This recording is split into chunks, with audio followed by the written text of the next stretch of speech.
वहाँ से डरा दिया आपने। चलो पहले बताओ आज क्या है? 23 जनवरी। आज क्या है? संडे तो है, वो तो कंसिडर होता है। और क्या? हाँ, सुभाष चंद्र बोस का जन्मदिन। ठीक है क्या? तो एक सेगमेंट आपका वो भी है। दूसरा सेगमेंट क्या है आज? लेट्स टॉक अपना फाइनल सेगमेंट है आज। ठीक है, कोड 09 नहीं, इसके बाद ये सीरीज चलती रहेगी। ठीक है, अब इस मंथ के हर मंथ का अपना प्रोसीजर क्या रहता है? एक बंदा आता है, कैरियर ओरिएंटेड चीजें रहती हैं, एग्जाम ओरिएंटेड चीजें रहती हैं, और आप लोग कुछ सीखते हो और आगे बढ़ जाते हो। क्लियर है? स्टूडेंट ऑफ द मंथ आता है, स्टूडेंट ऑफ द ईयर आता है। ये एक थोड़ी नई चीज है इस वाले सेगमेंट में। ठीक है, ये लोग कुछ नए हैं इस बार। ठीक है, चलो।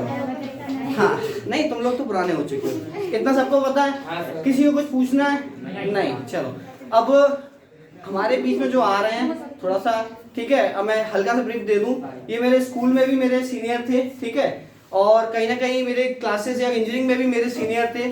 फाइनली इनकी जर्नी बहुत ही शानदार रही सर की। ठीक है, मिशन स्कूल से लेके एमआईटीएस से एमआईटीएस टॉपर तक, उसके बाद गेट क्वालिफाई, और उसके बाद कंपनी अपना पूरा सेगमेंट इलेक्ट्रिकल से होते हुए सॉफ्टवेयर में अच्छा खासा काम जमाना, और उसके बाद अपने आप को ग्रो करने के लिए कंपनी बाय कंपनी स्विच करना। ये सर की एक प्रोफाइल थी जो मैं बता रहा हूँ, बाकी सर ही एक्सप्लेन करेंगे। वेलकम करिए अमन सर का।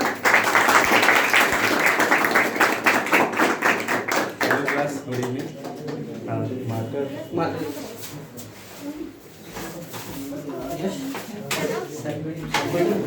थोड़ा सा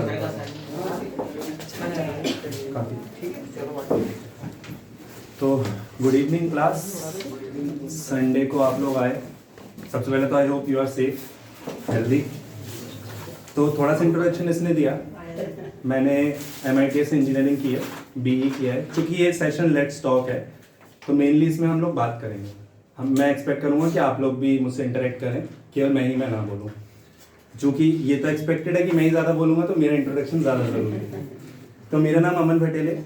मैंने MITS से BE किया हुआ है। इससे पहले जैसे इसने बताया मिसिल स्कूल से मैंने अपना 12 LKG से 12 पूरा मैंने मिसिल स्कूल से ही कवर किया है।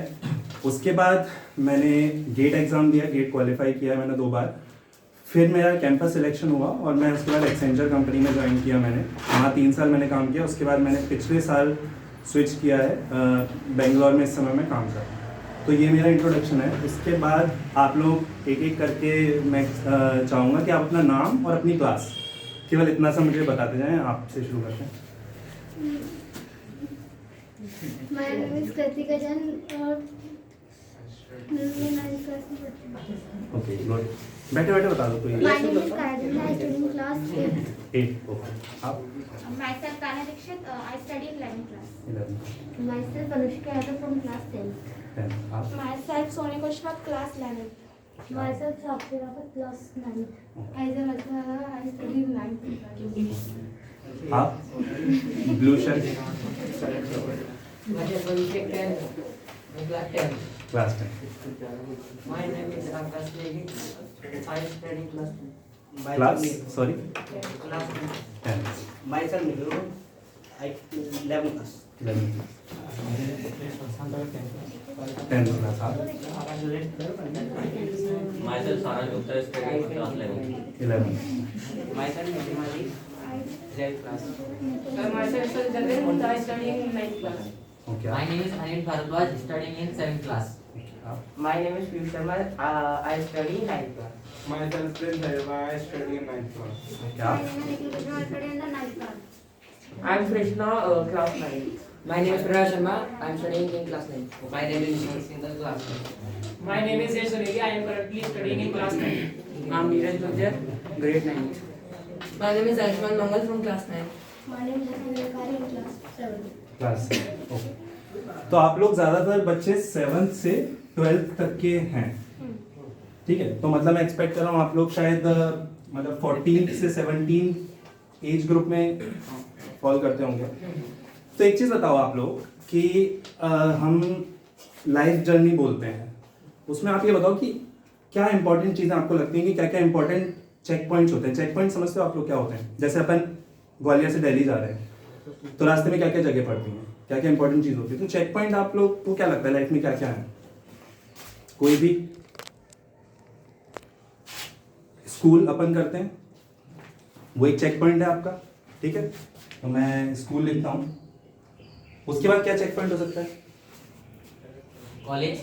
College, good, college. उसके बाद क्या चेक पॉइंट हो सकता है? करियर, जॉब, सही बात है। तो मैं उसको जॉब लिख देता हूँ, ठीक है। उसके बाद के चेक पॉइंट की बात नहीं करेंगे क्योंकि उसके बाद मैंने अभी कवर नहीं किया, तो मैं आपको उसके बारे में कुछ नहीं बता पाऊंगा, ठीक है। तो ये 3 चेक पॉइंट्स होते हैं, ठीक है। अब स्कूल की एक जर्नी होती है, उसके बाद नेक्स्ट स्टेप पे हमें कॉलेज पे मूव करना होता है और नेक्स्ट स्टेप पे हमें जॉब पे मूव करना होता है, ठीक है। तो आप ये बताओ कि जैसे स्कूल लाइफ है उसमें क्या क्या चीज़ें हैं। जैसे स्कूल लाइफ है तो उसमें हम क्या कहते हैं कि ये चीज़ें हमें करनी चाहिए, ये चीज़ें इंपॉर्टेंट होती हैं। कोई भी बताओ, आप बताओ। टीचर्स इंटरेक्शन, ठीक है। टीचर्स इंटरेक्शन एक चीज़ होगी, ठीक है। और क्या क्या इंपॉर्टेंट चीज़ें हो सकती हैं जो कि स्कूल लाइफ में इंपॉर्टेंट है? सबसे बेसिक चीज़ पढ़ाई, knowledge, studies and sports, be regular, be regular, ठीक है। तो नॉलेज, इसको एक पॉइंट बोल देते हैं हम। और क्या इंपॉर्टेंट हो सकता है? Friends, good. और क्या? स्पोर्ट्स, बिल्कुल, वो भी इंपॉर्टेंट है। और एक सबसे इंपॉर्टेंट चीज मिस कर रहे हो आप लोग, एग्जाम। Very good. एग्जाम, जो कि सबसे इंपॉर्टेंट रह जाते हैं और टाइम पे याद नहीं आते हैं, तो एग्जाम्स भी इंपॉर्टेंट चीज है। और क्या चीजें हो सकती हैं? जैसे इन्होंने बोला स्पोर्ट्स, बी रेगुलर, और क्या चीजें हो सकती हैं? कुछ भी। अच्छा, एक दिन में आप पूरे दिन में क्या क्या करते हो? हाँ, सब रैंडमली, मतलब मोटा मोटी अगर हम एक दिन की बात निकालें, सुबह जगे, स्कूल गए, उसके बाद उसके आगे पीछे हम क्या क्या करते हैं? पढ़ाई, बिल्कुल। और ट्यूशन के बाद एंजॉय में हम टीवी देख सकते हैं, हम खेल सकते हैं, क्रिकेट खेल सकते हैं, कुछ भी कर सकते हैं, ठीक है। तो ये सारी चीजें हम एक कैटेगरी में डाल सकते हैं ना। जैसे इसको हम यहाँ पे हटा के अगर हम इसको पास टाइम बोल दें, पास टाइम जिसको हम हॉबीज भी कहते हैं, इन तीनों चीजों में हमारा पूरा दिन कवर हो जाता है ना। मोटे मोटी पूरी स्कूल लाइफ कवर हो जाती है इन तीनों चीजों में, ठीक है। तो इन तीनों चीजों की क्या क्या इंपॉर्टेंस है और क्या क्या चीजें हमें किस तरीके से अपनी लाइफ बढ़ानी चाहिए। क्योंकि हम लोग सुनते आते हैं, हमारे जितने भी बड़े लोग हैं सब लोग बोलते हैं कि भाई स्कूल लाइफ बहुत इंपॉर्टेंट है। मतलब स्कूल लाइफ अगर आप कर लोगे तो फिर आपके आगे मजे ही मजे हैं। ऐसा मतलब जोक आजकल चलता है बहुत ज्यादा कि फिर कॉलेज कर लोगे फिर मजे ही मजे हैं, फिर जॉब कर लोगे मजे मजे, कभी नहीं आते। पर लेकिन स्कूल लाइफ वाकई में सबसे इंपॉर्टेंट होती है। क्योंकि क्या होता है ना कि अभी आप लोगों को लगता है होगा, जैसे मतलब अगर आपके 10th के एग्जाम आ रहे हैं आप लोगों के, तो आपको लगता हो कि यार आज 10th का एग्जाम है, फिर इसके बाद हम क्या करेंगे, इसके बाद तो हमारा मतलब ये एग्जाम निकल जाए, अभी इतनी ज्यादा टेंशन है, ये निकल जाए, फिर आगे से मैं अच्छे से पढ़ लूंगा, आगे सब सेट हो जाएगा, हमें लगता है। लेकिन एक्चुअली में ऐसा हो नहीं पाता। क्यों? क्योंकि हम केवल उसको एग्जाम की तरह पढ़ लेते हैं, है ना। हम ध्यान नहीं देते हैं इस चीज पे। ये तीनों चीजों के ब्रैकेट में आपकी पूरी स्कूल लाइफ खत्म हो जाती है और हम कोशिश करते हैं पढ़ाई करें, एग्जाम आता है तो उस समय हम पढ़ाई छोड़ के केवल एग्जाम करने लगते हैं। और हॉबीज तो हम कभी अपने मन से कर ही नहीं पाते। टीवी हम हमेशा मारते मतलब पिटते हुए देखते हैं कि भाई हम टीवी देख रहे हैं तो फिर घर वाले आके डांट देंगे, तो मतलब इस तरह की दिक्कतें होती हैं। लेकिन मेरे हिसाब से है ना, जो अभी तक मैं अभी जॉब कर रहा हूँ, मैंने कॉलेज भी कर लिया 4 साल का, मैंने जॉब भी 2 चेंज कर ली, अभी भी मुझे लगता है ना कि स्कूल टाइम पे अगर मैं पीछे जाके अपनी हॉबीज पे और ज्यादा ध्यान दे लेता ना तो मेरी लाइफ अच्छे आगे स्मूथ हो जाती। आपकी हॉबीज ही आपको बनाती हैं आगे चल के। क्योंकि आप अगर टीवी देख रहे हो तो टीवी पे क्या देख रहे हो, उसको किस मोटिव से देख रहे हो। अगर आप एंटरटेनमेंट के माध्यम से देख रहे हो तो केवल एंटरटेनमेंट के माध्यम से देखो। आपकी कोई ऐसी हॉबी है क्या? मतलब हम लोग किसी से पूछते हैं जनरली तो लोग बोलते हैं हमारी क्रिकेट खेलना हॉबी है। ये बहुत कॉमन हॉबी होती है। आपकी क्या हॉबी है? Makeup artist, good. तो इस टाइप की कोई हॉबी होना चाहिए बेटे, थैंक यू। तो इस टाइप की कोई हॉबी होना चाहिए। मतलब क्रिकेट खेलना है तो आप क्रिकेट खेलो, मेकअप आर्टिस्ट बनना है आप मेकअप आर्टिस्ट बनो, आप म्यूजिक सुनो, कुछ करो, लेकिन कोई एक हॉबी होना बहुत ज़्यादा इंपॉर्टेंट है, क्योंकि वही आपका नेचर बनाती है। क्योंकि हॉबीज़ का एम क्या होता है, जैसे हम स्पोर्ट्स खेलते हैं, स्पोर्ट्स की क्लास होती है, लेकिन अगर क्लास नहीं होती तो फिर हम उससे पूरे मोटिवेशन के साथ स्पोर्ट्स नहीं खेल पाते। हम केवल बस हम गए, घर पे गए, हमने कहा चलो थोड़ा सा खेल लेते हैं, तो हमने कंप्यूटर पे गेम्स खोल लिए, उसमें पूरा टाइम निकल गया, लेकिन हमारा दिमाग किस में लगा है, हमें पढ़ना है पढ़ना है पढ़ना है, इन सब चीज़ों में हमारा दिमाग लगा हुआ है। तो हॉबीज़ हमें क्या करती हैं, जैसे स्पोर्ट्स हो गई, आपका म्यूजिक एक चीज़ हो सकती है, आपका बुक्स पढ़ना एक चीज़ हो सकती है, नॉवेल, ये सारी चीज़ें बहुत इंपॉर्टेंट होती हैं और यही सारी चीज़ें आपका माइंड ओपन करती हैं।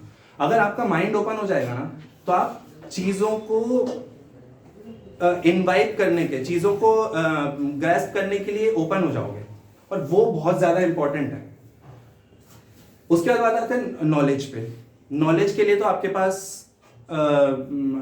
स्कूल में टीचर्स हैं, यहाँ पे भी आप कोचिंग पे आते हो, यहाँ पे भी ये लोग आपको पढ़ाते हैं, लेकिन आप लोग कितना ध्यान से पढ़ पाते हो, आपको घर में कितना पढ़ते हो और यहाँ पे कितना पढ़ते हो, ये बहुत इंपॉर्टेंट होता है ना। अगर आप आज पढ़ रहे हो, आपको आज एक फिजिक्स का एक चैप्टर पढ़ाया, क्या आपको वो चैप्टर पूरा समझ में आया है यहाँ पे? ऐसा होता है नहीं। फिर आपको घर पे जाके पढ़ना पड़ता है आप लोगों को। कितना टाइम पढ़ना पड़ता है? आधा घंटा। उसके बाद भी क्या हमें लगता है कि हम पूरा कर पाते हैं? नहीं।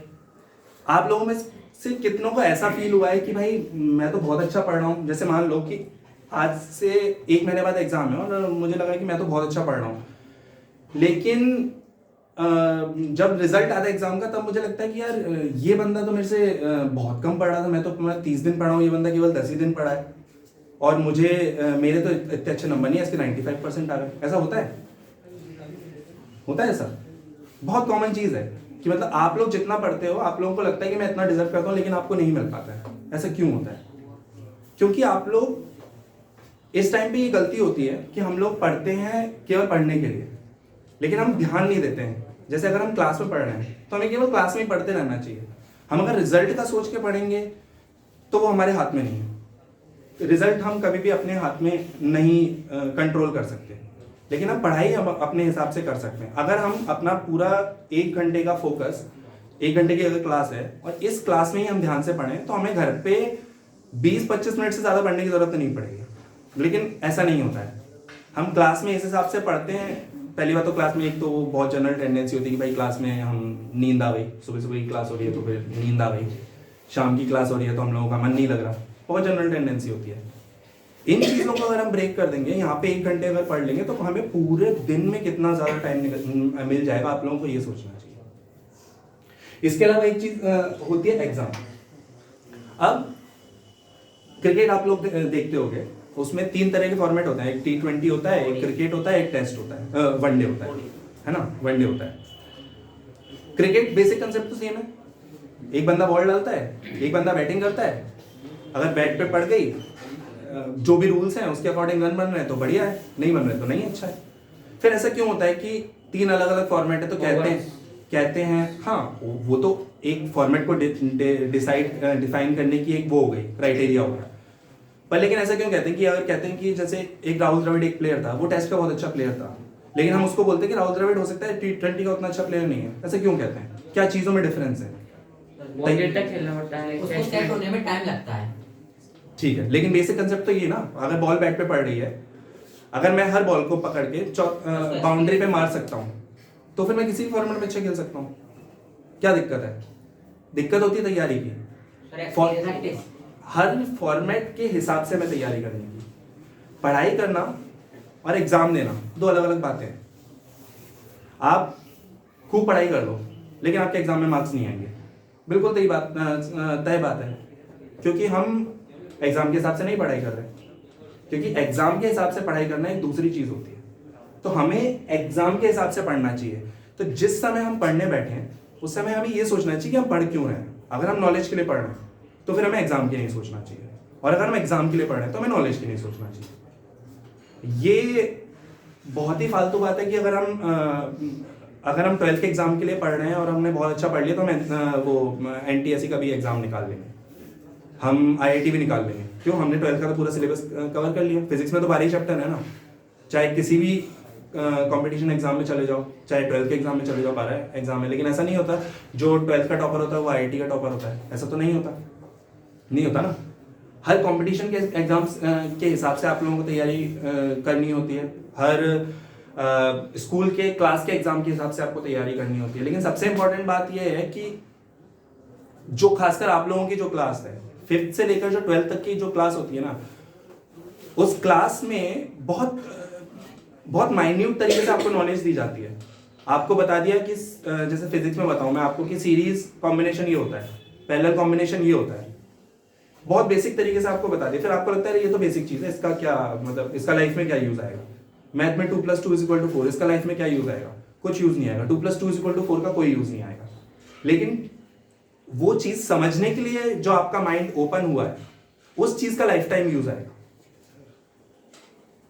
कौन से एग्जाम के हिसाब से तैयारी करनी है वो बहुत इंपॉर्टेंट है। आप लोग स्कूल एग्जाम के हिसाब से तैयारी कर रहे होते हो, आपको एग्जाम की तैयारी करने के लिए आपको रेट्रो एनालिसिस करनी पड़ती है। रेट्रो एनालिसिस मतलब मैं कहूं तो कि पहले क्या करना है वो देखो, फिर उसके हिसाब से आप एम बनाओ। जैसे एग्जाम की तैयारी करनी है आपको, लेट से 12th के एग्जाम की तैयारी करनी है, तो आप 12th का पेपर पकड़ो, उसमें आपके मान लो कि 25 नंबर के आपके ऑब्जेक्टिव क्वेश्चन आ रहे हैं, 75 नंबर के आपके सब्जेक्टिव क्वेश्चन आ रहे हैं।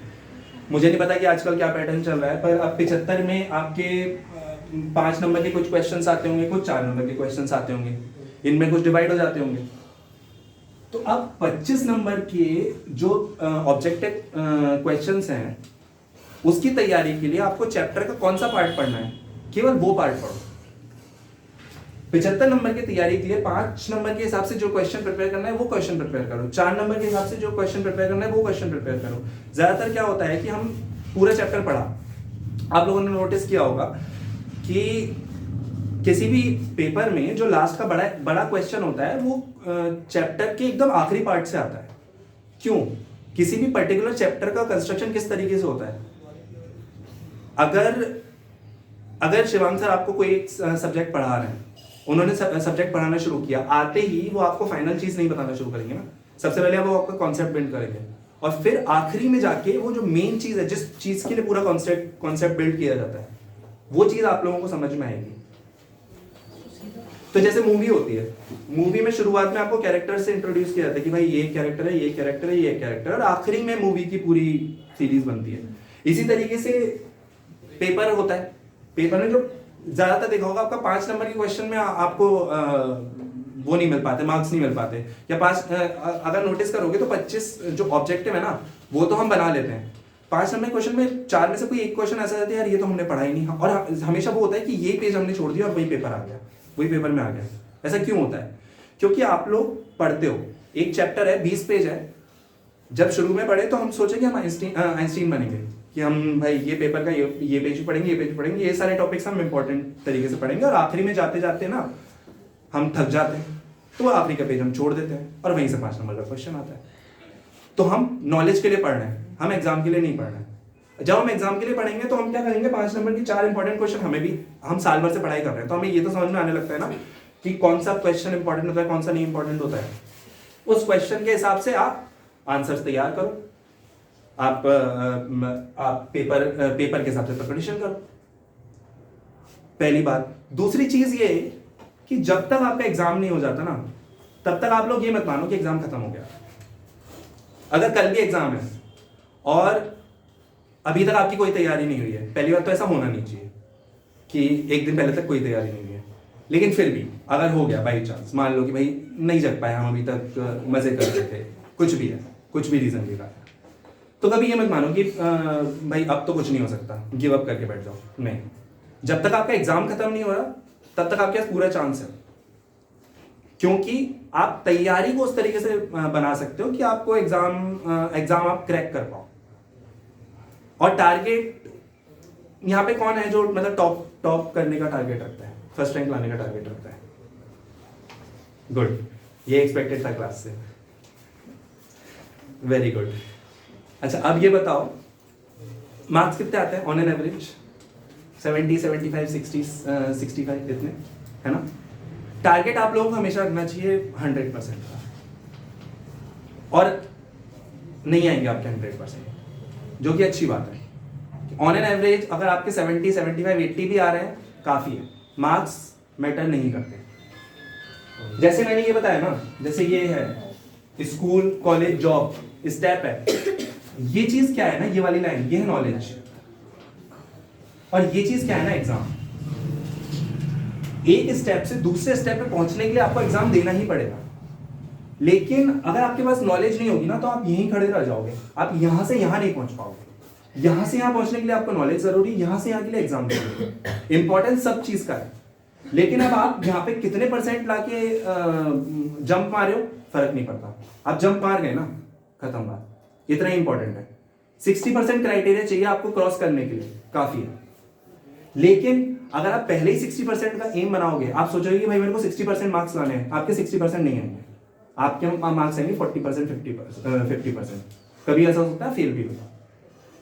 तो एम हाई रखना है, एग्जाम के हिसाब से प्रिपरेशन करना है, जितने ही मार्क्स आए हैं, जितनी आपने मेहनत की उस हिसाब से मार्क्स आएंगे। कभी ऐसा नहीं होगा कि आपने मेहनत ज्यादा करी और मार्क्स कम आएंगे, ऐसा कभी नहीं होगा। आप लोग अपने दिल पे हाथ रख के देखना कि जितने मार्क्स आ रहे हैं ना, आपने मेहनत उतनी ही करी है। रीजन कुछ भी हो सकता है कि आपको आपको एग्जाम से कुछ टाइम पहले शादी के लिए जाना पड़ गया हो, एग्जाम से कुछ पहले आपकी तबीयत खराब हो गई हो, रीजन कुछ भी हो सकते हैं, और सारे रीजन जस्टिफाइड है। पर जितनी मेहनत करी रिजल्ट आपको उतना ही मिलेगा, ये बात तय है। नॉलेज पे ध्यान देना बहुत जरूरी है, जिसके लिए आप लोग कोचिंग पे आ रहे हो, तो ये चीज इंपॉर्टेंट है। अब मैं मतलब ये बताओ कि आप लोगों को क्या क्या दिक्कतें आती हैं, मतलब जैसे अब आपके एग्जाम आने वाले होंगे मार्च में, एग्जाम आपके कब है आप लोगों के? फरवरी और मार्च में। तो आप लोगों को क्या क्या दिक्कत आती है एग्जाम के टाइम पे, एग्जाम की प्रिपरेशन के टाइम पे, क्या लगता है? लर्निंग की प्रॉब्लम आती है, याद नहीं रह पाता है ना, और कोई किसी को और दिक्कत एग्जाम के टाइम पे? तो कोई तरीका बताता हूं, जैसे एग्जाम है ना, एक स्ट्रेटेजी बनाओ आप लोग कि मतलब एक तो मैंने बताया कि अगर आपको एग्जाम की जब पढ़ाई करने बैठे हो ना, तो एग्जाम के हिसाब से ही पढ़ाई करनी है आप लोग। सबसे पहले प्रीवियस ईयर का पेपर उठा लो, सॉल्व करने की जरूरत नहीं है, मतलब जो आपको होमवर्क में मिलेगा जिस तरीके से सॉल्व करना है, जिस तरीके से आप पढ़ रहे हो करो, लेकिन पेपर उठाओ और उसका तरीका बनाओ कि मुझे इस तरीके से पेपर को सॉल्व करना है, इस तरीके से पेपर बनाना है। यही जैसे मैंने डिवीजन बताया, आप लोगों में से कोई बता सकते हैं कि पेपर का डिवीजन कैसे होता है? नहीं, मतलब 5 नंबर के कितने क्वेश्चंस आते हैं, 4 नंबर के कितने क्वेश्चन? 5 के 2-3 आते हैं। हाँ, और 4 के? 4 के ये इतने 4 के आते हैं। और इसके अलावा? 3 नंबर, इसके अलावा 2, 1। अच्छा, 3 नंबर के, 2 नंबर के, 1 नंबर के, इस तरीके से रहता है। तो ये डिवीजन रहता है आप लोगों का। अब आपको क्या है ना, वो क्वेश्चंस पकड़ने होंगे हर एक चैप्टर में से कि भाई ये इंपॉर्टेंट चैप्टर है, ये वाले क्वेश्चन है, ये पिक करो और इस हिसाब से आपको पढ़ाई करो। पहली चीज ये। दूसरी चीज है ना, आप नोट्स बनाओ, शॉर्ट नोट्स और राइटिंग, ये बहुत इंपॉर्टेंट चीज होती है। शॉर्ट नोट्स क्या रहते हैं कि आपका जो पूरा का पूरा चैप्टर है, पूरा का पूरा चैप्टर आपका एक पूरे पेज पे आ जाना चाहिए। एक बड़ा सा पेज, इतना बड़ा सा पेज लो, मतलब वो A4 साइज का बड़ा सा पेज आता है ना, उस पूरे पेज में एक चैप्टर के सारे इंपॉर्टेंट पॉइंट्स लिख लो। बल्कि शुरू करो इस तरीके से, हाँ, लेकिन पूरा चैप्टर का सार होना चाहिए उसमें, पूरे चैप्टर की समरी उसमें होनी चाहिए। शुरू इस तरीके से करो, और हमेशा जब पढ़ाई करो ना, आप लिखते हुए करो शुरुआत में। जैसे मतलब आपका 1 महीने बाद पेपर है, 5 सब्जेक्ट है, पहले सब्जेक्ट की आज आपने पढ़ाई शुरू करा, उसके हर एक चैप्टर को पढ़ो, उसके हर एक चैप्टर के इंपॉर्टेंट पॉइंट्स बनाओ कॉपी में। अभी पेपर पे नहीं बनाना, आप कॉपी पे नोट्स बनाओ। आप चला 12 चैप्टर है या 20 चैप्टर जितने भी है, खत्म हो गए आपके। उसके बाद एक और फाइनल रिवीजन मारो, एक बड़ा सा पेज लो, ऐसे ब्लॉक्स बनाओ, जैसे मतलब ये आपका एक पेज है, इसमें 1, 2, 3 जितने भी चैप्टर हैं उस हिसाब से ब्लॉक्स बनाओ। इतने से ब्लॉक में पूरा चैप्टर लिखो समराइज करते हुए, पूरा चैप्टर इतने से ब्लॉक्स में। कुछ इंपॉर्टेंट पॉइंट्स होंगे, ऑब्वियसली आप सब्जेक्टिव आंसर नहीं लिख सकते, तो आपको लिखने की जरूरत भी नहीं है, लेकिन आप इंपॉर्टेंट पॉइंट्स लिख सकते हो, है ना। तो वो सारे इंपॉर्टेंट पॉइंट्स इस उसमें लिखो। हमें रिवीजन करने जाते हैं तो हमें क्या दिक्कत आती है कि भाई हमारा जो चैप्टर है, वो हमारी बुक है फिजिक्स की, वो इतनी मोटी है, और हम रिवीजन कैसे करें भाई, हमारी तो रिवीजन करने में हालत खराब हो जाएगी। अब ये चीज आपने उठा के एक पेज पे ला दी, अब आप रिवीजन, आपको कितना टाइम लगेगा? 20 मिनट 25 मिनट, 1 घंटा 2 घंटा, अगर नहीं भी लगा, अगर ज़्यादा टाइम भी लग रहा है तो भी हमें कॉन्फिडेंस तो मिल रहा है कि चलो ठीक है, एक पेज ही पढ़ना है, 1 पेज पढ़ के हम जाएंगे। ये नोट्स क्रिएट करो। दूसरा, उसको रिवाइज इस तरीके से करो कि आप पढ़ा रहे हो, इस तरीके से मत करो आप पढ़ रहे हो। आप टीचर बन जाओ। जैसे मैंने ये चैप्टर पढ़ा, अब इसको आप पढ़ा रहे हो तो एज अ टीचर आप रिवाइज करो इस चीज को। इस तरीके से आपका इंप्रूवमेंट होगा, आपके मार्क्स में, आपके कम से कम कॉन्फिडेंस में तो इंप्रूवमेंट होगा। उसके अलावा एक चीज ये है कि एक चीज ये मान के चलो कि बोलते हैं कि हर बच्चा स्पेशल होता है, ये है वो है, ऐसा नहीं होता है। लेकिन आप लोग अपनी लाइफ के हीरो, ये बात आप लोगों को मान के रखनी है। आपकी लाइफ में बहुत दिक्कतें आ सकती हैं, आप में बहुत सारी कमियां हो सकती हैं, आपको आपके आसपास जितने भी लोग हैं, जितने भी बड़े लोग हैं, वो हो सकता है आपको ऐसा लगे कि वो आपको डिमोटिवेट करें, वो आपके लिए भाई भरोसा नहीं करते आप लोगों पे। आप फेल हो रहे हो सकते हो लाइफ में, आपको लग सकता है कि भाई मैं क्लास में जा रहा हूँ, मैं इतने % मार्क्स लाना चाहता हूँ, मैं नहीं ला पा रहा हूँ। ये बंदा मेरे से अच्छा बोलता है, ये बंदा अच्छा गाता है। अगर स्टेज पर अगर कोई भी कंपटीशन होता है, ये बच्चा खड़े हो जाता है। आप लोगों ने नोटिस किया होगा, स्कूल कॉलेजेस में कॉम्पिटिशन्स होते रहते हैं, उसमें है ना, जो टॉपर होता है वो उतना मतलब उतने हर एक चीज में सक्षम नहीं होता है। मतलब स्टेज पर अगर किसी चीज में इनवाइट किया जाए, कोई एक ऐसा बच्चा होता है जिसको हर एक मोमेंट पर बुलाया जाता है। टीचर का फेवरेट जिसको बोलते हैं कि भाई इसको बुलाया जाता है कि भाई अच्छा गाना गाना है तुम यहाँ आ जाओ, तुम्हें क्लास का मॉनिटर करना है तुम यहाँ पे आ जाओ, अच्छा ये ट्रिप जा रही है तो कोई एक बच्चे को लेकर आना, किसको रहना तुम चलो। वही एक बच्चा जो हर जगह जाता है, लेकिन वो पढ़ाई में उतना अच्छा नहीं होता। ऐसा क्यों? क्योंकि एक्चुअली में लाइफ में ये चीजें मैटर करती हैं कि आप किस तरीके से लाइफ की चीजों को डील कर रहे हो। पढ़ाई मैटर करती है आपको अगले स्टेप पे पहुंचाने के लिए, आपका माइंड को ओपन करने के लिए, आपकी चीजों को समझाने के लिए। लेकिन और जो चीजें होती हैं वो आपको ग्रूम करती हैं। पर्सनैलिटी जिसको बोलते हैं ना, पर्सनैलिटी और कैरेक्टर जो आपका बनाता है वो चीजें बनाती हैं कि आपने कितना लोगों से बात की है, कितना आप इंटरेक्शन कर रहे हो, कितना आप स्टेज पे खड़े हो रहे हो, कितना आपके अंदर डर है। ये सारी चीजें मैटर करती हैं। तो ये चीजें बहुत इंपॉर्टेंट है और यही चीजें आपको सिखाएंगी कि लाइफ में किस तरीके से आगे बढ़ना है। तो इसीलिए ये नॉलेज और एग्जाम एक तरफ है, लेकिन हॉबीज जो है वो एक इंपॉर्टेंट इंटीग्रल पार्ट हो जाता है आपकी लाइफ का। आप कब आपको आगे बढ़ना है, कब आपको आपका एम तय करना है। आई एम प्रेटी श्योर कि आप लोग जितने भी लोग हो, आप लोग अभी तक डिसाइड नहीं किया होगा कि आप लोगों को क्या करना है क्या नहीं करना लाइफ में, कि आगे चल के हमको क्या बनना है क्या नहीं बनना है। कोई बहुत बड़ी बात नहीं, अपना टाइम लो, अपने आराम से डिसाइड करो। लेकिन ये मान के चलो कि जो आप करोगे उस चीज में मैं हीरो हूं, मैं अपनी लाइफ का हीरो हूं। लेकिन हमारे अंदर जो कमियां है ना, वो हमें पता होनी चाहिए। हम उनको इग्नोर करके अपनी लाइफ के हीरो नहीं बन सकते। अगर मैं आज बोलता हूं कि भाई मैं पब्लिक में खड़े होकर नहीं बोल पाता, या फिर आज मैं अगर बोलता हूं कि मुझे चीजें याद नहीं रहती, ठीक है, या फिर मैं अगर किसी भी चीज का एग्जांपल ले लो, कुछ भी कमियां हो सकती है ना। हो सकता है कि भाई कोई मुझे कुछ जरा सा भी बोलता है ना तो मुझे बुरा लग जाता है, मैं रोने लगता हूँ। सारी कमियां हैं, आपको पता होनी चाहिए कि आपकी क्या कमियां हैं, तभी आप लाइफ में आगे बढ़ पाओगे। लेकिन वो कमियां आपको दुनिया को नहीं दिखानी है। आप लोगों को एकदम बाहर से एकदम ऐसे सख्त बन के रहना है कि भाई हाँ ठीक है, मतलब यही चीज ऐसे होती है, मैं ऐसे ही आगे बढ़ूंगा, मेरी लाइफ में डिसिप्लिन नहीं है, हाँ ठीक है नहीं है। लेकिन वो चीजों को आपको समझना है, इन्वाइट करना है, फिर ही उसके बाद ही आप लोग आगे बढ़ पाओगे। जैसे एक वो बताता हूँ, जैसे आपने ट्रेन टिकट वगैरह देखा है आप लोगों ने, ट्रेन टिकट, उसमें क्या इंपॉर्टेंट चीज ऐसी होती है, जैसे एक होता है फ्रॉम, है ना, कहाँ से जा रहे हैं, उसके बाद टू, फिर क्या होता है उसमें, जैसे वो होता है डेट ऑफ ट्रेवल, है ना, सीट नंबर, बिल्कुल सही बात है, फिर क्लास, है ना, स्लीपर से एसी से किससे ट्रेवल कर रहे हो, फिर डेट ऑफ बुकिंग, है ना, जैसे आज अगर बुकिंग करा लो ये वाली डेट, PNR नंबर, बिल्कुल सही बात है, नेम, है कि नहीं। अब मैं मान लो कि मैं टिकट काउंटर पे बैठा हूँ, आप मेरे पास आए कि टिकट लेने आए, तो आप मुझसे क्या बोलोगे? क्या बोलोगे आप लोग मुझसे? मैं टिकट काउंटर पर बैठा हूँ, तो आपको कहीं जाना है, तो आप मुझसे क्या बोलोगे? टिकट दे दो। टिकट दे दो। ठीक है, आगरा का टिकट दे दो। ठीक है, तो मैं टिकट दे दूंगा आपको? क्या छूट गया? नाम के बिना तो टिकट मिल जाता है, पैसा छूट गया। और ट्रेन का नाम सही वो बात तो है। भाई रेलवे डिपार्टमेंट खुद डिसाइड करता है। अच्छा, रेलवे डिपार्टमेंट ट्रेन का नाम कैसे डिसाइड कर सकते हैं? अच्छा चलो ये बताओ कि कब जाना है, ये कौन बताएगा? अपन अगर आपने बोला कि मेरे को आगरा का टिकट दे दो, मेरे को तो जो लगेगा मैं वो दे दूंगा। आपने मुझे नहीं बताया कि कब जाना है, मेरे को जिस ट्रेन में मुझे लगा मैंने उसका टिकट दे दिया आप लोगों को। उसके अलावा और कुछ जो बताना हो जरूरत है? नहीं। तो आपने मुझे बोला कि रेलवे का टिकट दे दो, मैंने आपको बना के दे दिया आगरा का 1400 रुपये, 1400।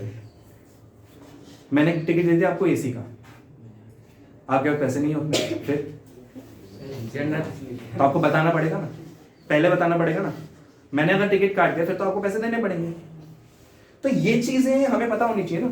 हमें जाना है अगर कहीं तो हमें पता होना चाहिए कि हमें कब जाना है, कहाँ जाना है, किस क्लास में जाना है, कितना पैसा हम खर्च कर सकते हैं, ये सारी चीजें हमें पता होनी चाहिए। यार यही चीजें अपनी लाइफ के साथ है ना, कि हमें कहाँ जाना है, हमें ये पता होना चाहिए ना कि हमें आगे चल के क्या करना है। हमें जॉब करनी है, हमें कुछ भी बनना है, हमें सिंगर बनना है, मेरे को एक्टर बनना है, पता होना चाहिए। कहाँ हो ये आपको पता है, लेकिन कहाँ जाना है अभी नहीं पता है। इस चीज को फिगर आउट करना जरूरी है। कब जाना है? आपको एक डायनामिक प्राइसिंग का पता हुआ है कि जैसे मतलब ऐसे फ्लाइट वगैरह में अगर आपने सुना हो, ऐसा होता है कि अगर मैं आज से 1 महीने का बाद का टिकट बुक कराता हूँ तो थोड़ा सस्ता होता है, लेकिन अगर मैं आज का टिकट बुक कराता हूँ बहुत महंगा होता है। हाँ, तत्काल जैसे कि अगर मैं 2 दिन बाद का कराऊंगा तो थोड़ा सस्ता होगा। तो ये भी इंपॉर्टेंट है ना कि हमें डेट ऑफ ट्रैवल पता हो कि हम कब जाना चाहते हैं। हमें जितनी जल्दी हम डिसाइड कर लेंगे उसका हमें थोड़ा सा कम पैसा देना पड़ेगा, उसकी हमें थोड़ी सी कम कॉस्ट देनी पड़ेगी। अब किस क्लास में जाना है, अब मान लो यहाँ से ग्वालियर से दिल्ली जाना है, 250 रुपये में भी जा सकते हो आप, 3000 में भी जा सकते हो। 3000 है फ्लाइट का टिकट, 250 है ट्रेन का टिकट। अगर मैं आपको 3000 रुपये दे दूँ तो आप लोग किससे जाना चाहोगे, फ्लाइट से या ट्रेन से? ट्रेन से जाना चाहोगे, क्यों? फ्लाइट जल्दी पहुंच जाएगी।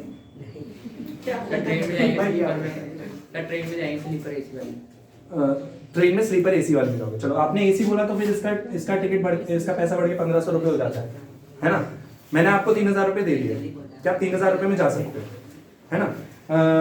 आप फिर भी ट्रेन से जाना प्रेफर कर रहे हो 1500 रुपये, क्यों? क्योंकि ये सस्ता है, बाकी 1500 रुपये आपके बच जाएंगे। अच्छी बात है, सर लौट के भी आ जाएंगे 1500। गुड, सही बात है, बिल्कुल सही बात है।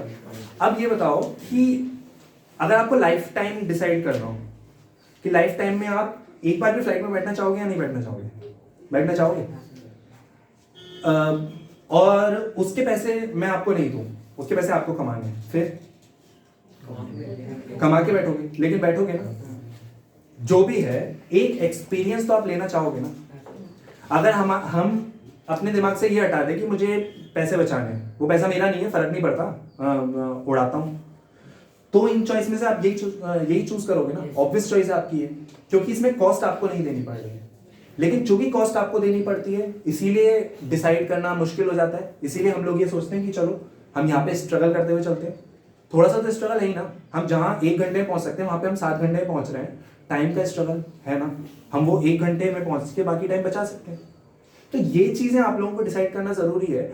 और कभी भी डिसाइड करो, आपको कॉम्प्रोमाइज करना पड़ता है, कर सकता है किन्हीं चीजों में, एडजस्ट करना पड़ सकता है किन्हीं चीजों में, पर ऐसा कभी नहीं होगा कि आप कभी पहुंच ही ना पाओ। तो इसीलिए कभी भी लाइफ में एम बनाओ, लेकिन एम बनाओ, क्योंकि एक टाइम ऐसा आएगा ना, जैसे अभी आप लोगों के पास बहुत ही गोल्डन टाइम है।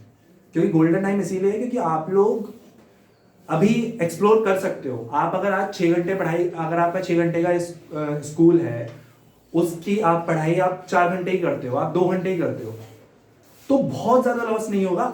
आज 12th का एग्जाम आप फिर भी पास कर लोगे, 80% से नहीं 40% से पास कर लिया, क्या फर्क पड़ गया, हमें नेक्स्ट क्लास में पहुंच ही जाएंगे। फर्क पड़ता है थोड़ा सा कि हम स्कूल से कॉलेज आते हैं तो वहां पे एंट्री एग्जाम देना पड़ता है। अभी क्या होता है कि अभी आपका कंपटीशन आपके 60 बच्चों में से है, 50 बच्चों में से, जितने भी आपके स्कूल में है। अब चूंकि आप स्कूल से उठ के कोचिंग पे आ गए तो आपका कंपटीशन थोड़े से ज्यादा बच्चों से होगा, क्योंकि यहाँ पे थोड़े से आपके नया सर्कल बना, आपके लोग बढ़े।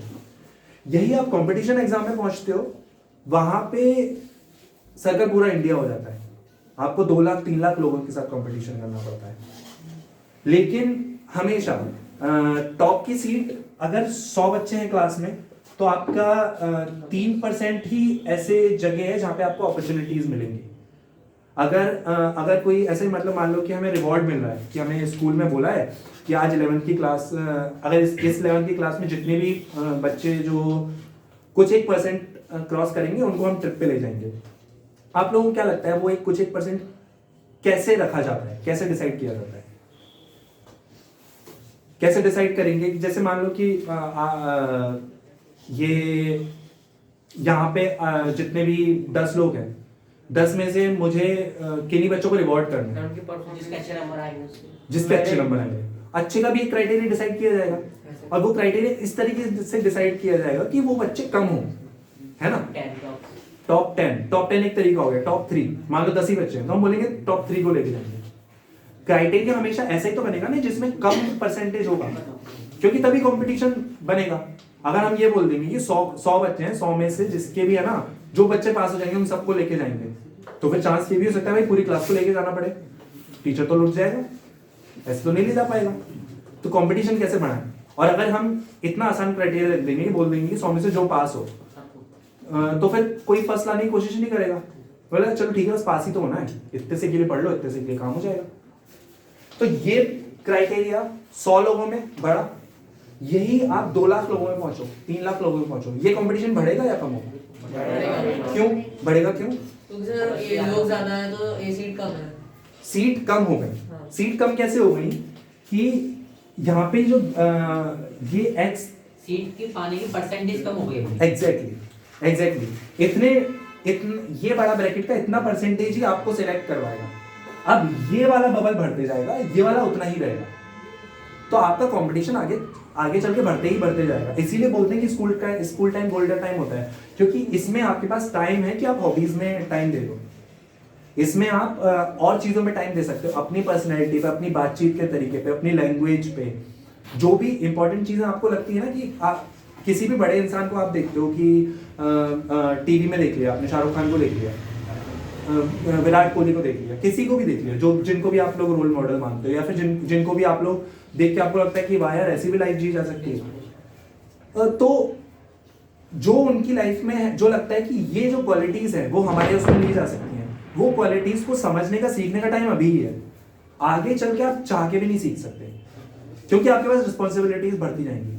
आप स्कूल से कॉलेज जाओगे, अभी आपको 11th का एग्जाम, 12th का एग्जाम क्रैक करना बहुत मुश्किल लग सकता है, लेकिन आगे जब आप क्रॉस करोगे तो वो एग्जाम क्रॉस करना बहुत ज्यादा मुश्किल हो जाएगा। फिर इसके बाद ये वाला जो स्टेयर है यहाँ पे तो और ज्यादा मुश्किल हो जाएगा, क्योंकि यहाँ पे आपको कंपटीशन आपको केवल अपने एक सर्कल में ही करना है। जैसे अगर आप मान लो कि एमपी कॉलेज के लिए कर रहे हो, आप पीईटी एग्जाम दे रहे हो, अगर इंजीनियरिंग की बात करें, आप पीईटी का एग्जाम दे रहे हो, तो केवल आपको एमपी के सर्कल में लड़ाई करनी है। लेकिन अगर आप कोई आईआईटी वगैरह एग्जाम दे रहे हो तो आपको पूरे इंडिया के सर्कल से लड़ाई करनी है। पर यही बात जब कॉलेज से जॉब में जाते हैं तो फिर आप दुनिया के लोगों से लड़ाई करते हो, दुनिया के लोगों से compete करते हो। आपको जॉब किसको नहीं चाहिए भाई? जॉब की ऐसी कंपनी में मिल जाए, मल्टीनेशनल कंपनी में मिल जाए, अगर चाहिए तो, अगर आईटी में जा रहे हैं तो ऐसी कंपनी में मिल जाए जो कि ग्लोबली हो, एप्पल, गूगल, ऐसी कंपनी में मिल जाए जॉब, क्यों ना मिले। अब ऐसी कंपनी में जॉब मिलेगी तो आपको कंपटीशन किससे करना पड़ेगा? पूरे वर्ल्ड के लोगों से।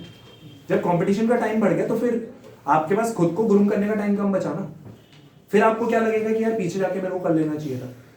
तो यही टाइम है जब आप अपनी हॉबीज पे, अपनी पर्सनैलिटी पे, अपनी और चीजों पे ध्यान दे सकते हो।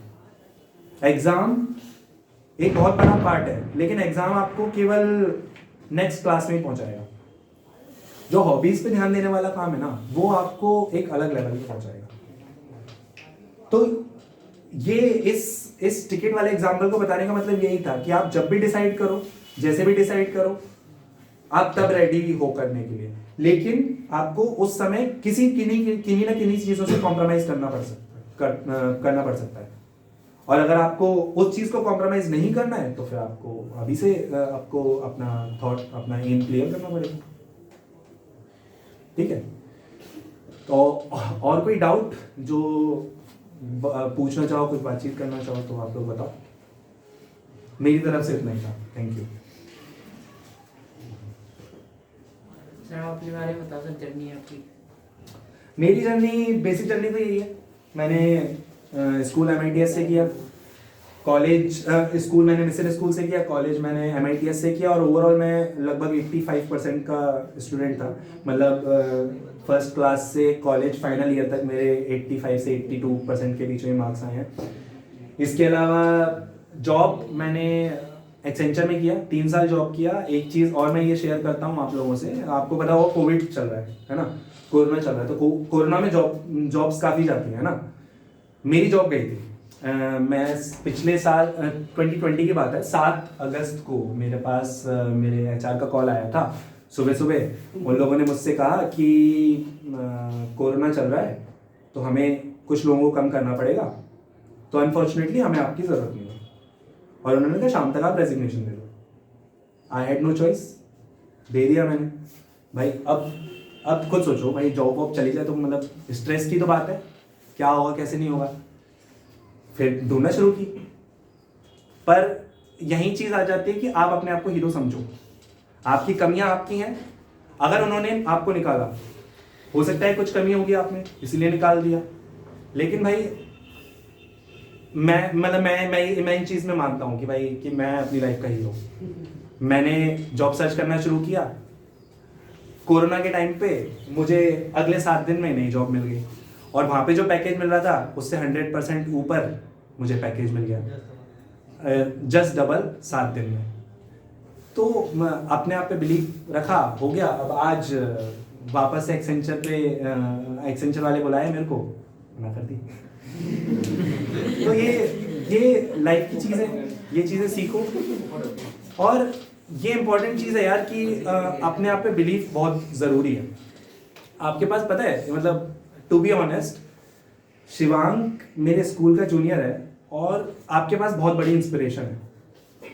वो जितनी मेहनत कर रहा है ना इस एज में, अगर इतनी मेहनत कोई और करे ना, मतलब हिम्मत ही नहीं कर पाएगा कि इतनी मेहनत करने की। बंदा 10 घंटे 12 घंटे मेहनत कर रहा है कोचिंग पे, आप लोगों के लिए नोट्स बना रहा है, इधर काम कर रहा है, उधर काम कर रहा है। तो ये चीज़ें आप लोगों को इंस्पायर करनी चाहिए। आसपास के जितने भी लोग हैं ना, उनसे आप लोगों को इंस्पिरेशन लेनी चाहिए।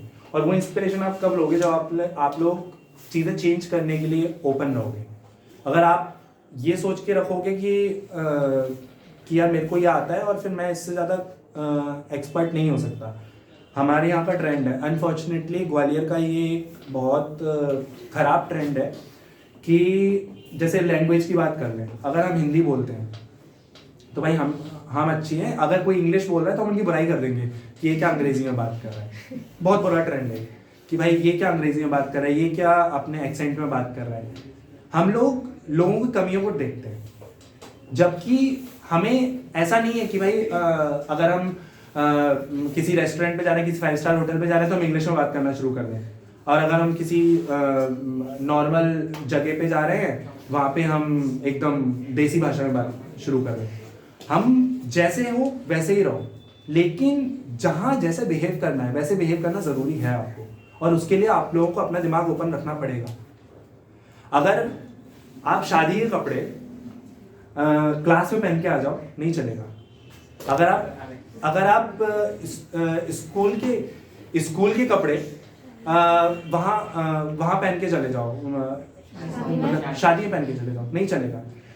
लेकिन हर एक चीज़ का इंपॉर्टेंस है यार, कि अगर आपका क्लास का एनुअल फंक्शन है, अगर आपका कॉलेज का एनुअल फंक्शन है, वहाँ पे आप स्कूल के डेली कपड़े पहन के आ जाओ, नहीं चलेगा। आपको चेंज होना पड़ेगा ना यार। आपको किस समय क्या कपड़े पहनना है आपको समझ होनी चाहिए।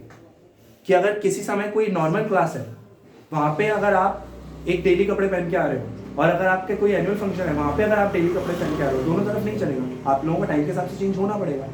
एक टीचर है, वो टीचर रेगुलर क्लास में क्या चीज़ें कैरी कर रहा है और किसी एक पर्टिकुलर इवेंट पे क्या कैरी कर रहा है, उसके लिए वो मैटर करेगा। तो आपको लाइफ के हर एक चीज़ के हिसाब से आपको चेंज होना पड़ेगा, आपको ओपन रहना पड़ेगा।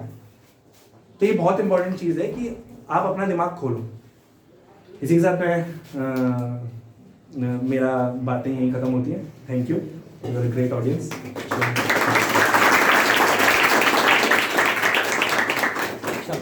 बच्चों फिर से एक बार फिर से क्लैप कर दो।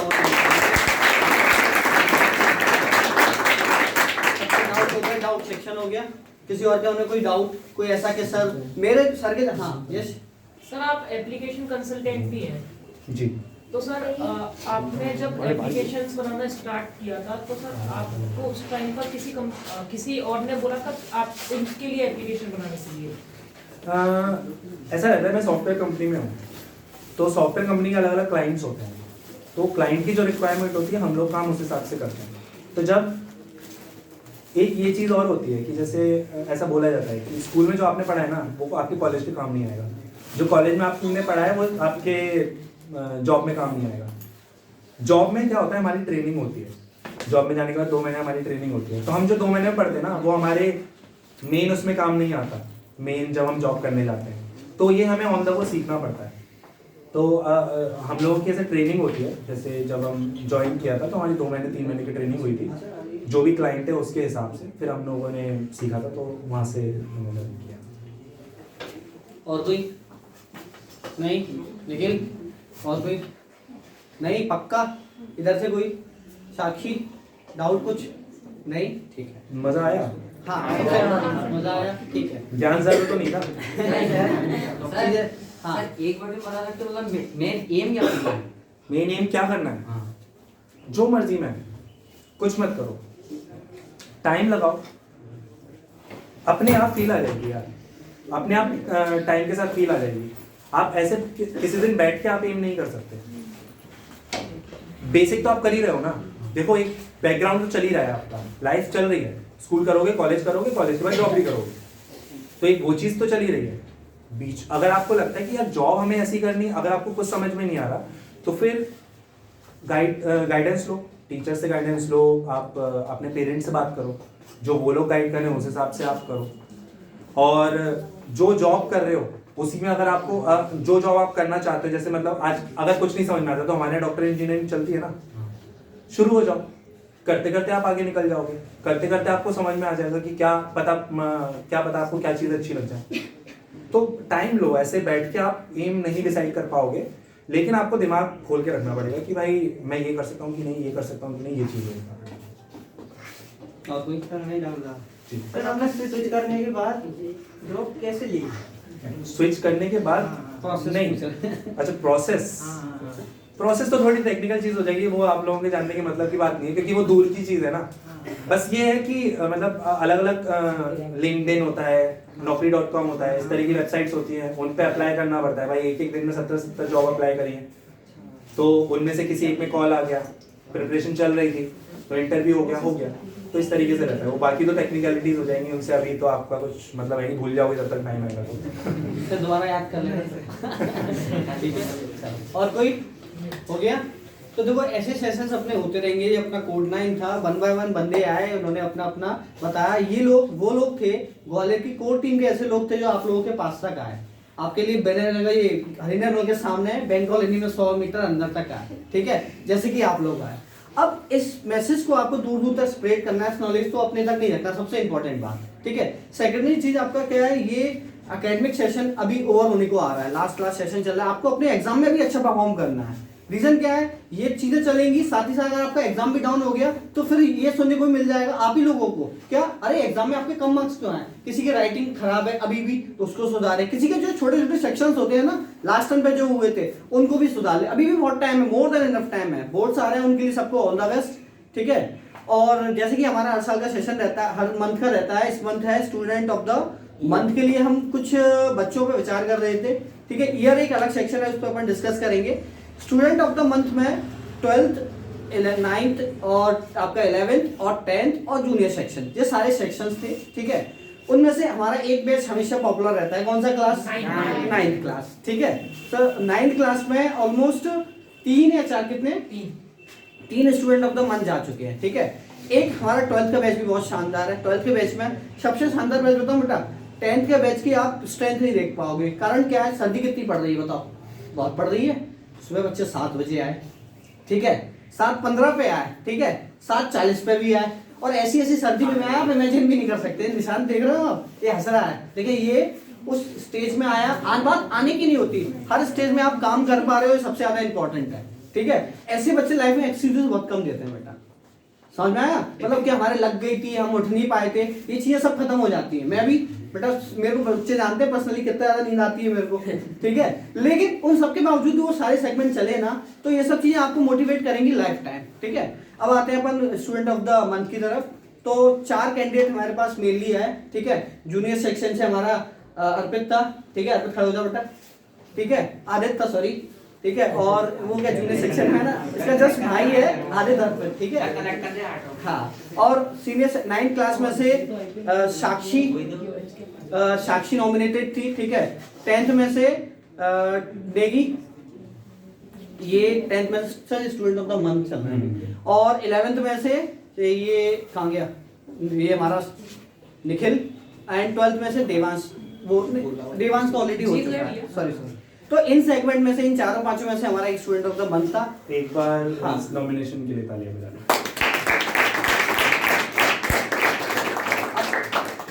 हिमांशु सर, आपको आके किस रीजन से नॉमिनेटेड?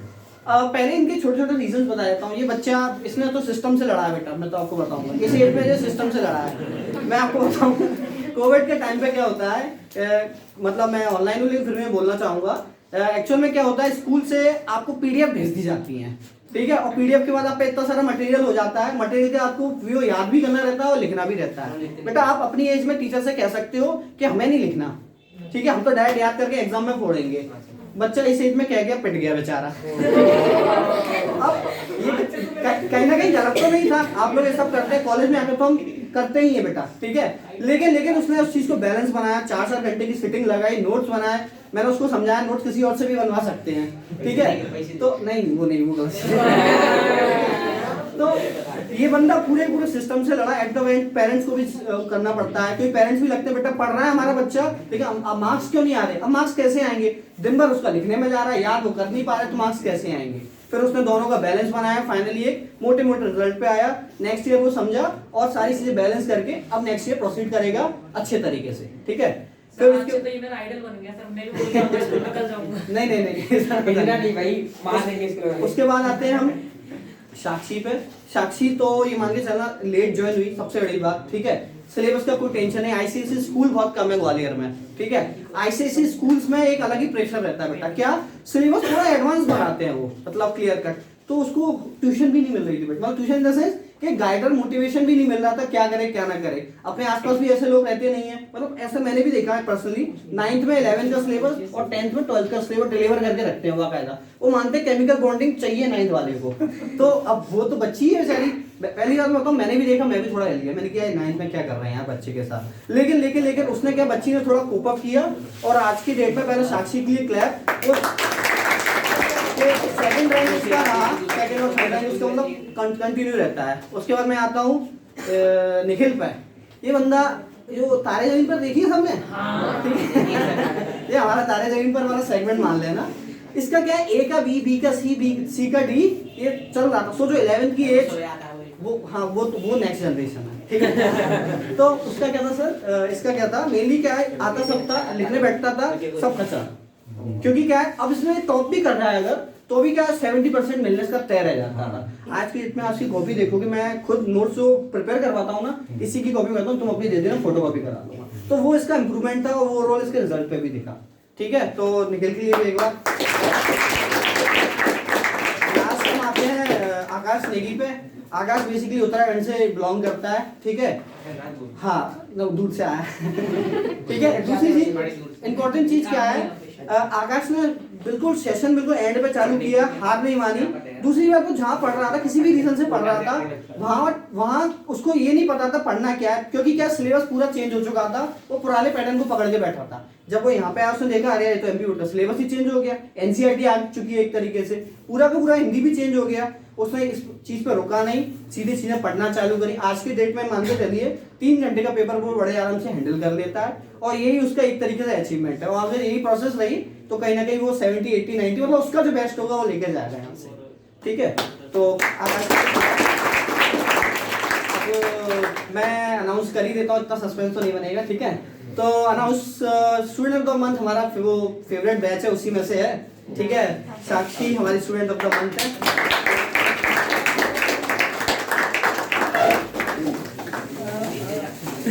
नमकीन नहीं देना बेटा। ये हमारा सर हर रहता है कि हर बच्चे को जिस सेगमेंट में एक बुक का रीडिंग का हम प्रोवाइड करवाते हैं। साक्षी एक्चुअली आप लोगों को पता है कि एजुकेशन के साथ साथ इन्फ्लुएंसर और मॉडलिंग और जो उसका एक सेगमेंट है उसमें भी जाना चाहती है, तो उसके लिए शायद ये बेनिफिशियल होगी। ठीक है,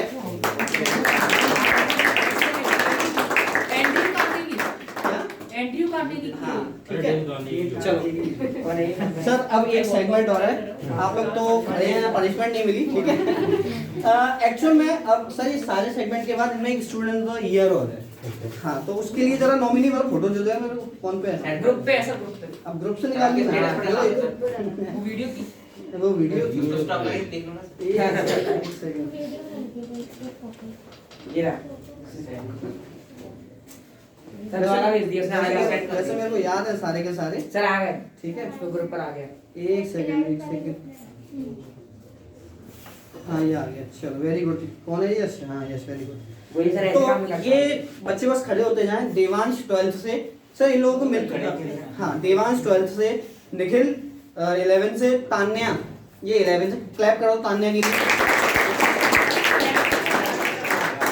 आकाश नेगी ऑलरेडी 9th क्लास से, जतिन ये नेक्स्ट आया जतिन, ताली बजाओ बे। 9th क्लास से अर्चिता, सर कांस्टेंट परफॉर्मेंस है ये।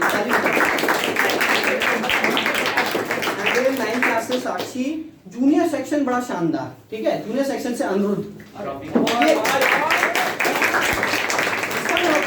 क्या रहता था, ये जिस भी ट्यूशन पे जाता था वहां से इसको ना किसी भी तरह से ये मतलब ये मान के चलते थे टीचर से दूर रहते थे। रीजन मालूम में क्या रहता था, इसके डाउट्स बहुत रहते हैं। अब एक बंदा 3 किताबें सर सॉल्व करेगा, उसका डाउट्स तो निकलेंगे, उसकी ये प्रॉब्लम यहाँ पे सॉल्व हुई और कहीं ना कहीं उसको सर बहुत इम्प्रूव किया। नेक्स्ट आदित्य, इसका तो बता दिया। लास्ट है जूनियर सेक्शन से काया। काया का क्या ओवरऑल डेवलपमेंट बहुत शानदार है। ठीक है, अब स्टूडेंट ऑफ द ईयर के लिए सर ये हमारी ट्रॉफी है। ठीक है, हाँ तो अब दोबारा तो बताओ नॉमिनेशन क्यों किया? नॉमिनेशन जो बताया गया उनके बारे में जतिन है। हाँ जतिन का नहीं बताया, सॉरी जतिन। ठीक है सर, ये क्या है हमारा 9th मैच इतना शानदार है, मतलब ये मान के चलना आप जितना कहा जाता है उससे एक स्टेप आगे रहता है। पहली चीज मतलब 9th के बैच में ना 10th का आधा सिलेबस कर लिया ऑलरेडी। ठीक है, तो ये भी इनके लिए एक अचीवमेंट है। दूसरी चीज क्या है, 100 क्वेश्चन 150 क्वेश्चन अपन 9th मैंने तो कभी नहीं लगा, तो क्लियर बात है। ठीक है, वो चीज ने अचीव करी। दूसरी बात इसका क्या था, स्टार्टिंग से छोटे छोटे सेक्शन में बहुत गलतियां रहती थी, वो इंप्रूव करके क्लास का आज के डेट में टॉपर है। वो भी टॉपर सर एक होते हैं फ्रंट बेंचर, ये बैक बेंचर टॉपर है मतलब ओवरऑल एक्टिव भी है और साथ ही साथ टॉपर भी है भाई, ऐसे ही रहना, ऐसे तो finally student of the year जाता है किसको, गैस करो बेटा। Yes, that's it, Jatin.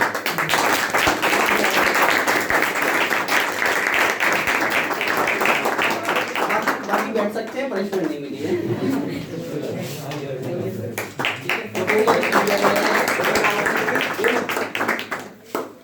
Neeraj भाई फोटो खींचो, तुम आगे बैठो। ये देखो ट्रॉफी के लिए ट्रॉफी का बैठ गया। वो मांगेगा फोटोग्राफ आगे तुमसे। ऐसा स्क्रीनशॉट ले लिया। मास्क उतार, मास्क उतार, मास्क उतार देता। कोरोना भेजा। तो पता है ये वाला सेगमेंट ये क्यों चलाता है Shivang? Student of the year क्यों चलाता है? हौसला बढ़ाना। सर अच्छे नंबर है। हौसला बढ़ाना चाहिए, बढ़ रहा है। Motivation motivation. इस वाले ब्रैकेट में मत जाओ आप लोग, इसीलिए बढ़ रहा है हौसला इससे। गुड।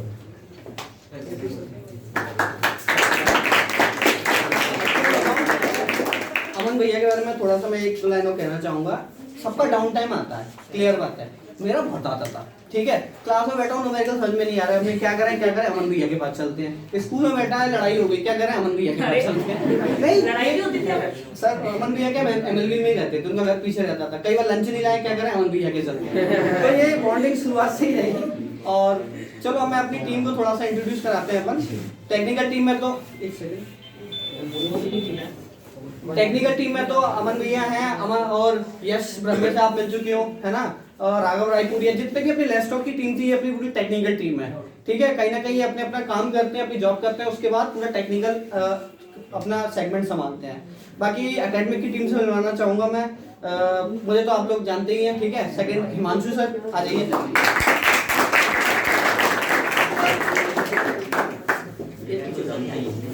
ठीक है, हिमांशु सर को आप वेल नोन है, ठीक है।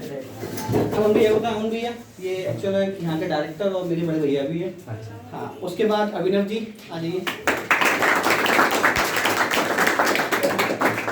अभिनव सर का अभिनव जी क्या सर का मैं थोड़ा सा हल्का सा बोलना चाहूँगा कि सर का पब्लिकेशन हाउस है 70 मतलब आज़ादी से पहले से उनकी फैमिली ग्वालियर को इंग्लिश में शिक्षित कर रही है कहीं ना कहीं। और दादाजी थे जो आप मतलब हर दूसरे आधा ग्वालियर पढ़ाया हुआ, तो ये मान के चलिए वो प्रथा आज भी चलती आ रही है। फूलबाग पे वो इंग्लिश पढ़ाते हैं और कहीं ना कहीं अपने साथ भी हैं, तो यहाँ पे भी आपको इंग्लिश में मार्गदर्शन करेंगे। फिर उसके बाद सिसोदिया जी, शिवम सिसोदिया जी आ जाएंगे। हाँ, अब ये मेरा सबसे बड़ा फियर है। हाँ, संस्कृत कितने बच्चों को वो रहता है कि अरे संस्कृत के टीचर नहीं मिल रहे हैं।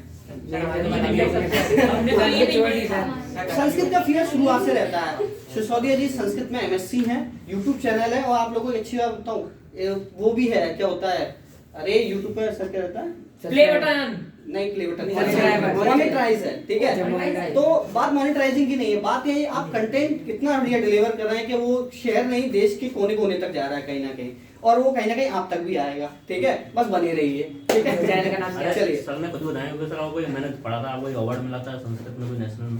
हाँ, संस्कृत में जो संस्कृत संभाषण होता है दिल्ली से चलता है, राष्ट्रीय संस्कृत संस्थान, उसकी तरफ से पूरी जीवाजी यूनिवर्सिटी में मैं टॉप आया था, फर्स्ट आया था। और उसकी साइड कल्चरल इवेंट से भी जुड़े रहते हैं बीच में। तो एक इनका नाटक प्ले मैंने देखा था, पूरा संस्कृत में था, क्या नाम था सर उसका? महावीर चरितम। महावीर चरितम, पूरा आधे घंटे 2 घंटे का उनका जो नाटक 7th सेंचुरी के एक राइटर थे महाकवि भास, महाकवि भारवी, ये सब राइटर्स हुए हैं। और उनमें से एक थे भवभूति, जो कि हमारे डबरा से ही रिलेट करते हैं। डबरा में आज भी एक हॉल बना हुआ है, आप जाएंगे 8th सेंचुरी का बना हुआ, तो पद्मावती ऐसे करके उसका नाम। अच्छा, तो उसका पूरा वहाँ पर उन्होंने उसको एस्टेब्लिश किया था, और उन्हीं के द्वारा 3 नाटक लिखे हुए हैं, महावीर चरितम, उत्तराम चरितम और मालती माधवम। तो संस्कृत में उनका एक्ट होता है पूरा का पूरा। और आज से आप मान लो 1200 साल पहले ये चीज़ें होती थी, जो आज हम एक्ट देख रहे हैं अपने इंडिया में या हॉलीवुड बॉलीवुड में जो भी देख रहे हैं, वो सब हमारे इंडिया में आज से 1000 साल पहले होता था। तो ये समझ लो मैं उस रूम में बैठा था और मैं संस्कृत में पूरा चल रहा था नाटक। मैंने बहुत नाटक देखे हैं, लेकिन वो संस्कृत में मेरे को बहुत ज्यादा दिमाग पर जोर देना पड़ रहा था। तो ये है, वही वाली बात है। और मेरे को समझ में नहीं आ रहा था, मैंने भी सोचा सर की क्लास लूंगा। मेरी संस्कृत बहुत अच्छी है, मैंने संस्कृत में गीत भी गाया अपने स्कूल में। इतनी अच्छी संस्कृत है कि फिर भी मेरे को जोर देना पड़ रहा था बहुत ज्यादा। लेकिन मैं चाहता हूँ, बहुत गर्व की बात है, ऐसा व्यक्ति हमारे साथ जुड़ रहा है अपने संस्थान के लिए। तो जीवाजी यूनिवर्सिटी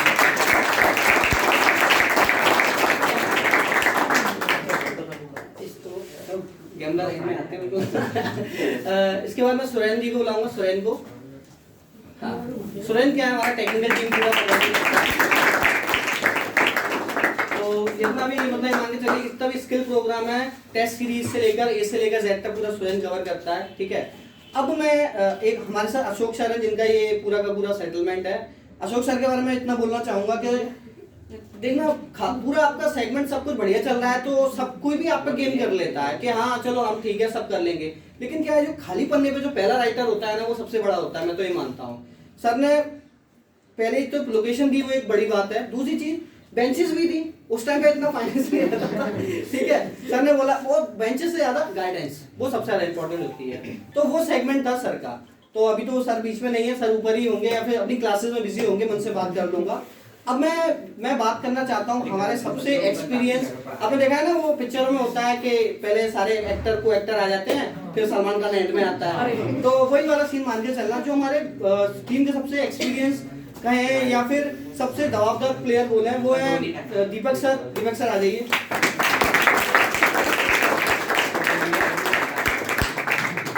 दीपक सर ने 10 साल गवर्नमेंट को अपनी सर्विसेज दी, उसके बाद सिस्टम से साथ सीख के और वो फिर अब वो बच्चों को उन्होंने इम्प्लीमेंट किया। 2018 का कॉमर्स का सेक्शन का टॉप रैंकर मेरिट स्टूडेंट उनके पास था, और आज की डेट में सर अपने साथ जुड़े हुए हैं, तो पहले तो कांग्रेचुलेशन सर।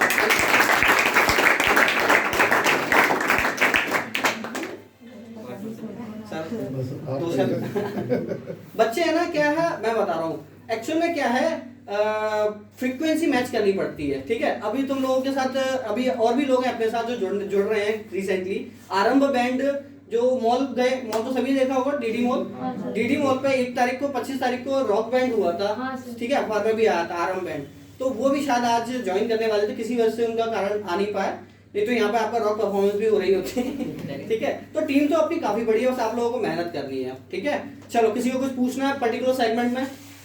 नहीं, तो फिर एक ग्रुप फोटो कर लें अपन, ठीक है, फिर अपन नाश्ता करेंगे, उसके बाद जाएंगे, ठीक है।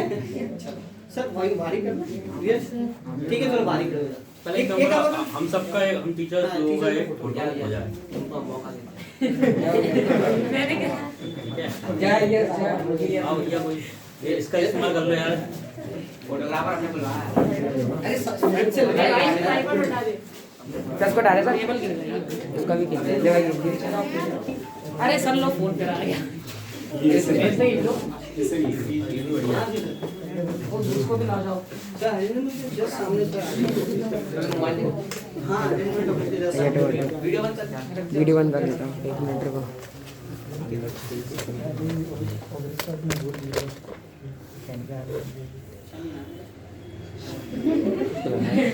पेटे का यस्ट चलो अब एक काम करते हैं, देखो अपन लोगों का यहाँ सेटलमेंट है, यहाँ पर वहाँ शो पर सबसे सही आता है। हाँ वो सर को और खिंचवाना है। अच्छा, उनके उम्मीद चाहिए ना। बंद कर दो, रोक दो सर।